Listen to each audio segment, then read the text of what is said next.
human sacrifice aspect is alive and well in our society, I think. It really is. It's just dressed up in a different way. That's not a preacher on a street corner. That's a Hollywood A-lister on camera to millions of people, and for years they told you he was being dramatic. That there are big realms of good and evil, and they're slugging it out. What does the evil side want? Oh, it wants you. Now, ask yourself, who in Hollywood talks like that? And more importantly, who taught them to?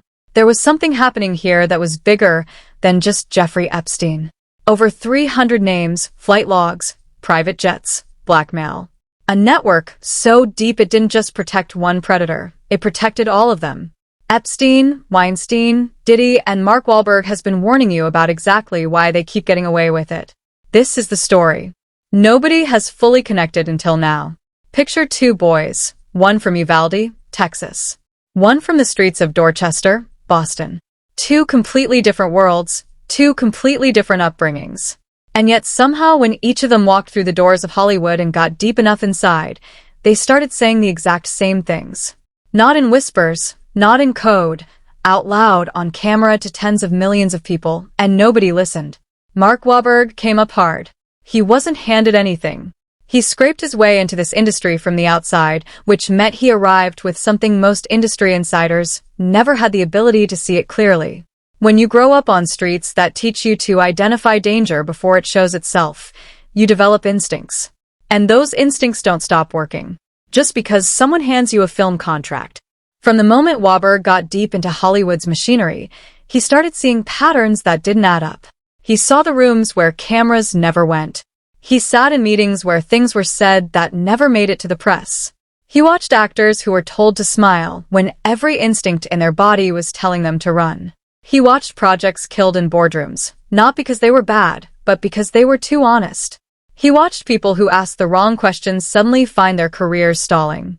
He watched people who spoke too loudly get quietly isolated, their phones stopped ringing, their invitations drying up, and he started to realize that Hollywood wasn't just an industry. It was a system. And systems don't run by accident. They run by design.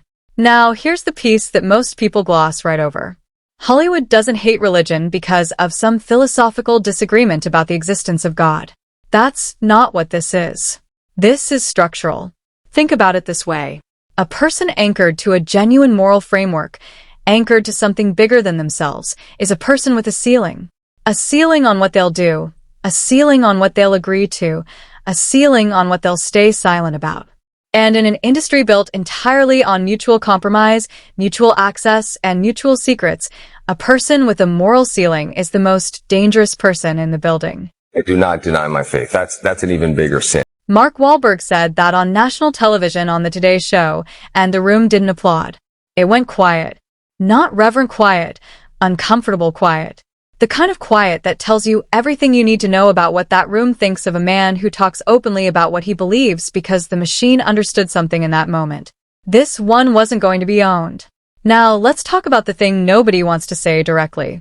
Because this whole story, Epstein, Weinstein, Diddy, it keeps circling the same unanswered question. How? How does a man run a Trump network from a private island for decades and no one stops him? How does a studio executive assault hundreds of women over 30 years and keep his Oscar campaigns running?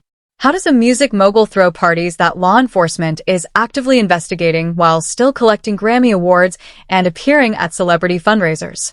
The answer isn't incompetence. The answer isn't oversight. The answer is protection. Deliberate, structured, systematic protection. And Mark Wahlberg understood the architecture of that protection long before the files were unsealed. Here's how the machine works. And this is important. Really sit with this. The system doesn't just reward silence. It builds silence into the structure. You don't need to threaten everyone into keeping secrets if you've engineered a world where telling the truth costs more than keeping quiet. You don't need to intimidate 1,000 people if you've made sure each of those 1,000 people has something to lose. A career, a reputation, a relationship, a secret of their own. That's not a coincidence. That's architecture. Believe that there are big realms of good and evil, and they're slugging it out. What does the evil side want? Oh, it wants you. That's Mel Gibson. And before you dismiss it as religious drama, hold that thought. Because what Gibson is describing isn't theology. He's describing leverage. A person without an identity anchor, without a moral framework, without something they genuinely won't cross, that person can be owned. And the Epstein network ran entirely on owning people. Think about how Jeffrey Epstein actually operated. He didn't just collect secrets.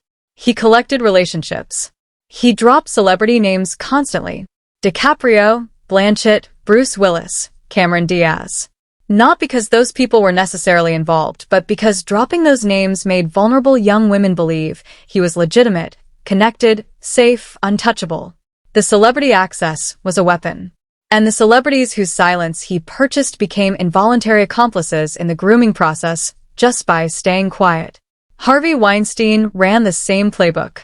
Decades of assault protected by a web of NDAs, settlements, fixers, and a media industry that needed his access more than it needed its integrity. Journalists who got close to the story found their editors suddenly losing interest. Lawyers who took on his accusers found themselves buried in counter-litigation. Women who spoke up found their careers quietly torched. The machine didn't need to be coordinated from a single control room. The incentives were aligned. Everyone who benefited from the silence had a reason to maintain it. And Diddy, a federal investigation that's been building for years. While his name appeared at charity galas, award shows, and birthday parties for the most powerful people in music and entertainment, his events were networking opportunities. His access was currency. And the people who attended those events, who benefited from that access, who collected that currency, they had every reason in the world to look the other way. Do you see the pattern? It's not that these three men were protected because they were special. It's that they were protected because protecting them was in everyone else's interest. The system doesn't protect predators because it loves predators. It protects predators because predators are useful. They generate leverage. They generate access. They generate the kind of mutual compromise that makes everyone complicit and therefore everyone silent. Epstein Island isn't the only island out there. Read that line again. Epstein Island isn't the only island out there. That wasn't an offhand comment. That was a man telling you the full scope of something he'd witnessed from the inside. Wahlberg wasn't talking about geography. He was talking about systems, plural. In 2023, Mark Wahlberg stood in front of hundreds of people at a Sunday service in Los Angeles and said things that should have made every entertainment journalist in America sprint to their keyboards. He said there was a war being waged against the entertainment industry's most powerful elite. He said predators had nowhere left to hide. He warned the room to expect disturbing news that would shake the foundations of the very industry that had made him a star. He was not wrong. The disturbing news arrived on schedule and volume. But here's the part that gets overlooked. Wahlberg didn't just predict what was coming. He described with surgical precision why it had been allowed to go on for so long. He talked about the culture of silence. The way speaking out about certain topics could end a career. The way the machine was designed to grind down anyone who refused to play by its rules. He had lived it personally, not as an observer, but as a participant who refused to fully participate. When Wahlberg decided to make Father Stu, a film about a boxer turned Catholic priest, he couldn't get a single major studio to touch it. They said faith-based films didn't sell. They said audiences weren't interested. They said it was too risky. And so Wahlberg did something almost unheard of for a man at his level of fame. He funded it himself, poured his own money into a project that every gatekeeper in Hollywood told him was a mistake. I just felt like it was so inspiring. The story needed to be told. And people now, more than ever, we're all going through so much. People need this. And it's healing and it's comforting. Now hold that up against what was happening inside the industry at the exact same time. Studios that wouldn't greenlight a film about a man finding God were still operating the party circuits, the private jet routes, the access networks that we now know were connected to the worst in entertainment history.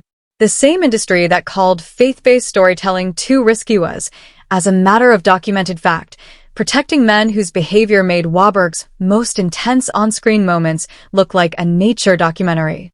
He saw Jim Caviezel go through the same thing. When Caviezel made Sound of Freedom, a film about the real-world operation to rescue children from trafficking networks, Hollywood didn't just pass on it. It actively buried it, refused to distribute it, refused to promote it, acted as if the film didn't exist. The same studios that will greenlight any amount of darkness, violence, and moral depravity suddenly had zero appetite for a story about rescuing children from predators. Ask yourself why. Ask yourself what it says about an industry when the story, at least once told, is the one about protecting children. Hollywood is evil. Tell me why.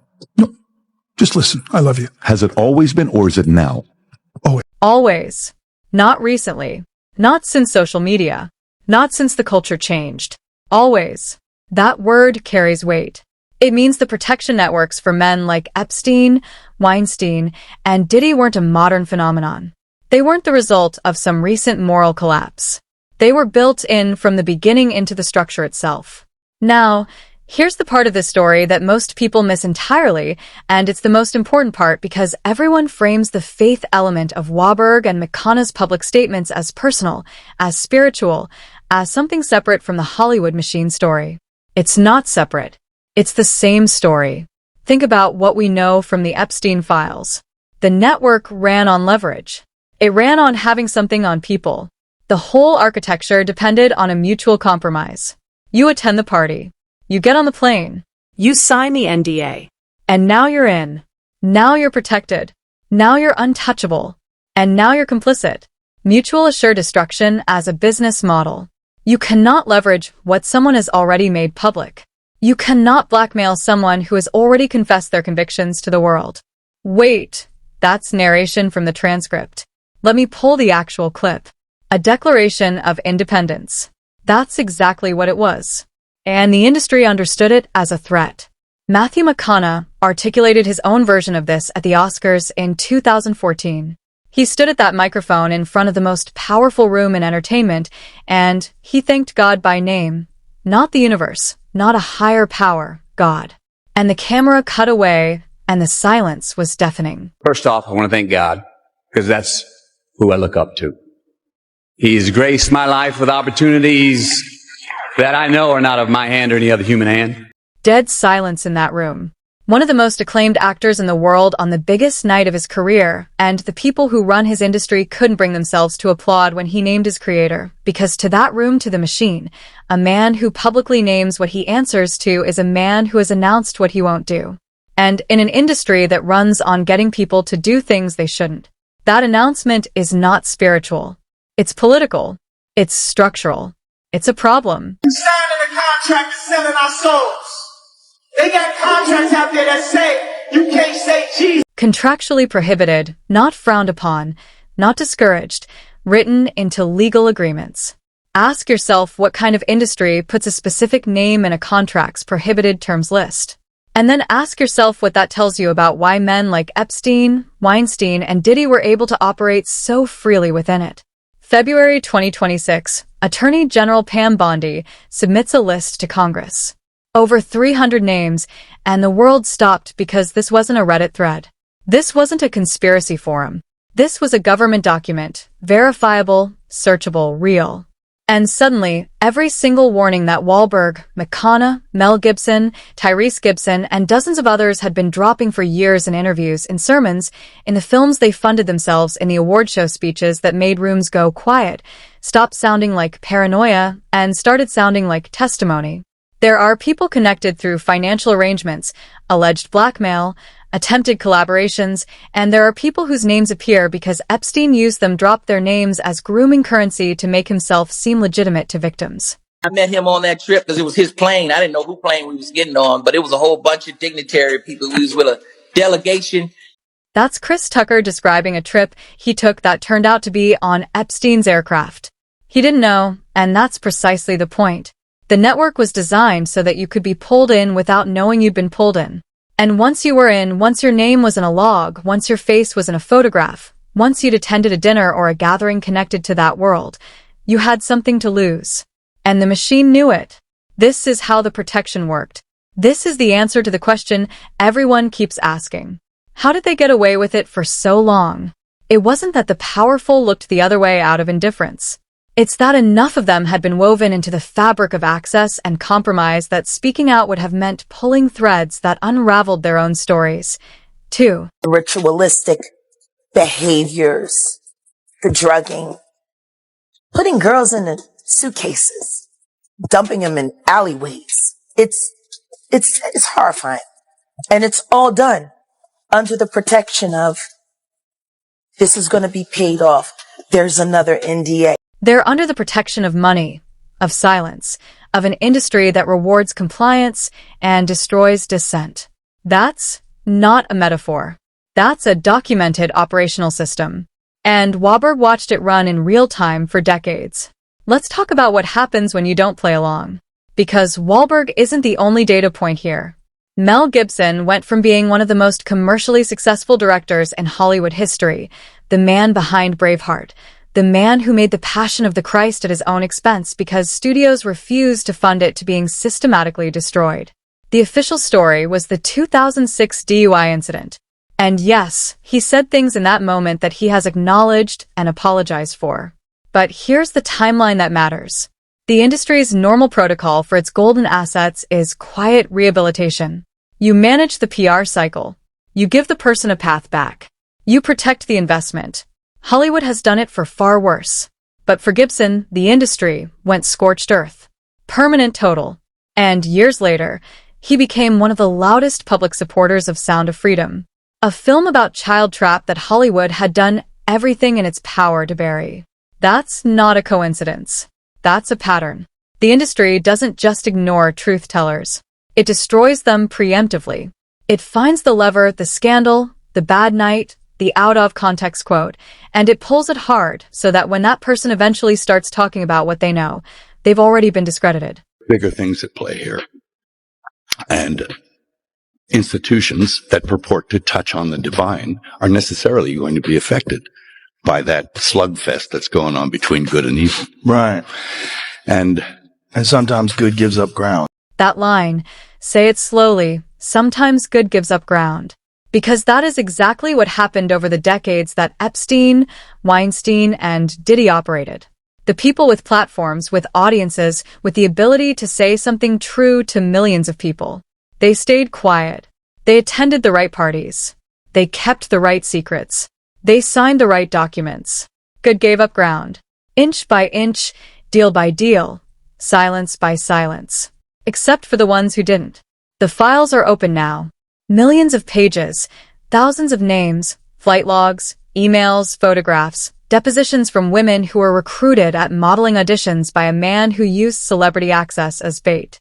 The mountain of evidence has been decades in the making, and it is now in the public domain. Undeniable, documented, real. And yet, new arrests have not followed at the scale the evidence demands. The powerful remain largely free. The system that protected Epstein for decades is still operational. The same structural incentives, the access networks, the mutual compromise, the weaponized silence, they didn't evaporate when the files were released. Systems don't end with document dumps. They end with accountability. And accountability requires people who are willing to name what they know publicly, regardless of the cost. Which brings us back to the beginning. Because Mark Wahlberg issued this warning not with a press release, not with a tweet, not with a dramatic interview timed to a news cycle. He issued it with his career choices, with his money, with the roles he turned down and the films he funded himself and the sermons he gave, and the Sunday school meetings where he told a room full of people that predators were running out of places to hide. Things that I want to share that with people, and I certainly want to help kids avoid making the same mistakes that I made when I was young. He said that on camera to millions of people. A man who has seen the machine from the inside, watched it protect the powerful and silence the vulnerable, and chose at real personal and financial cost to do the opposite. To be the person who said no, to be the person who publicly, visibly, loudly anchored himself to something the machine couldn't purchase. Because here's the thing about Epstein's network, Weinstein's empire, and Diddy's operation that connects them all in a single thread. None of them could have operated without the silence of people who knew better. The leverage only works on people with secrets. The blackmail only functions if the targets have something they're trying to hide. The whole architecture of protection depends on a world where everyone is compromised enough that speaking out costs more than staying silent. A man who has nothing to hide and everything already on the record is the one person that architecture cannot touch. Do not deny my faith. That's an even bigger sin. That wasn't just a spiritual statement.